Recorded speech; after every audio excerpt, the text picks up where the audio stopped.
അസംതൃപ്തമായ മനസ്സിന്റെ ആഴങ്ങളിലേക്ക് ചരിച്ചുവെച്ച കണ്ണാടിയായിരുന്നു എം.ടിയുടെ കഥാപാത്രങ്ങൾ.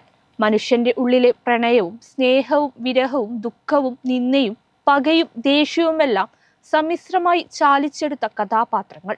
ഓരോ കഥകളും വായിച്ചു കഴിയുമ്പോഴേക്കും അതിലെ നായകന്മാരും നായികമാരും കൂടെ ഇറങ്ങിപ്പോരും.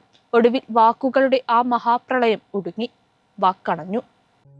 എം.ടി മലയാളിക്കിത് വെറും രണ്ടക്ഷരമല്ല, മലയാളി മനസ്സുകളിൽ കൊരുത്തുവെച്ച ഒരു പിടി മനുഷ്യ കഥാനുഗായികളായ കഥാപാത്രങ്ങളുടെ പിതാവാണ്.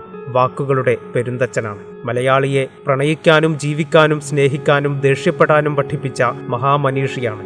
എം.ടിയുടെ കഥാപാത്രങ്ങളൊന്നും സാങ്കല്പികമായിരുന്നില്ല. തന്റെ ചുറ്റിലും തന്റെ ജീവിതകാലത്തും താൻ കണ്ട മനുഷ്യരായിരുന്നു എം.ടിയുടെ നായകന്മാരും നായികമാരും. അതുകൊണ്ട് തന്നെ ഓരോ കഥാപാത്രങ്ങളെയും വായിച്ചു കഴിയുമ്പോഴേക്കും വായനക്കാരൻ ആ കഥാപാത്രത്തെ തന്നിലേക്ക് സ്വാംശീകരിച്ചിട്ടുണ്ടാകും, താനായിട്ടുണ്ടാകും, തന്നോടൊപ്പം ആ കഥാപാത്രം ഇറങ്ങി വന്നിട്ടുണ്ടാകും.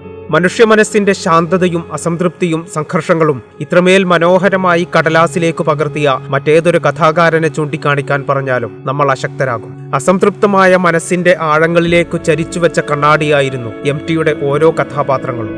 സവർണ മേധാവിത്വത്തിന്റെ കഥ പറഞ്ഞ നാലുകെട്ടിലെ അപ്പുണ്ണി എഴുത്തിന്റെ അവസാനമാകുമ്പോഴേക്കും നമ്മളിൽ ഓരോരുത്തരുമാകുന്നുണ്ട്. കുടുംബത്തിലെയും കുടുംബക്കാരുടെയും നിന്ദ്യതയ്ക്കും അവഹേളനത്തിനും ക്രൂരതയ്ക്കും ഇരയാകുന്ന ഓരോ മനുഷ്യനും അസുരവിത്തിലെ ഗോവിന്ദൻകുട്ടിയാകും. ഗോവിന്ദൻകുട്ടിയുടെ ഏട്ടന്റെ വാക്കുകളിൽ തന്നെ പറയുന്ന അമ്മയ്ക്ക് 6ാം തമ്പത്തിലുണ്ടായ അസുരവിത്ത്. ആരായിരുന്നു മഞ്ഞിലെ Vimala?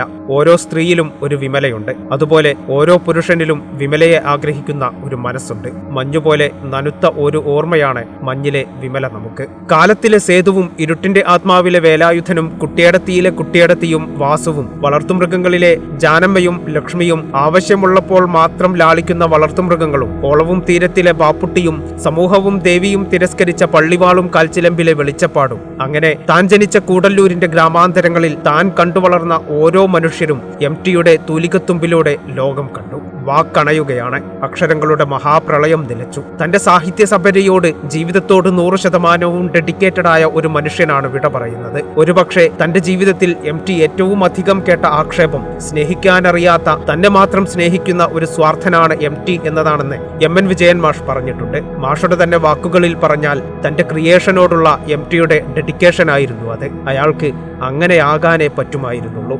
Research desk, Kerala vision.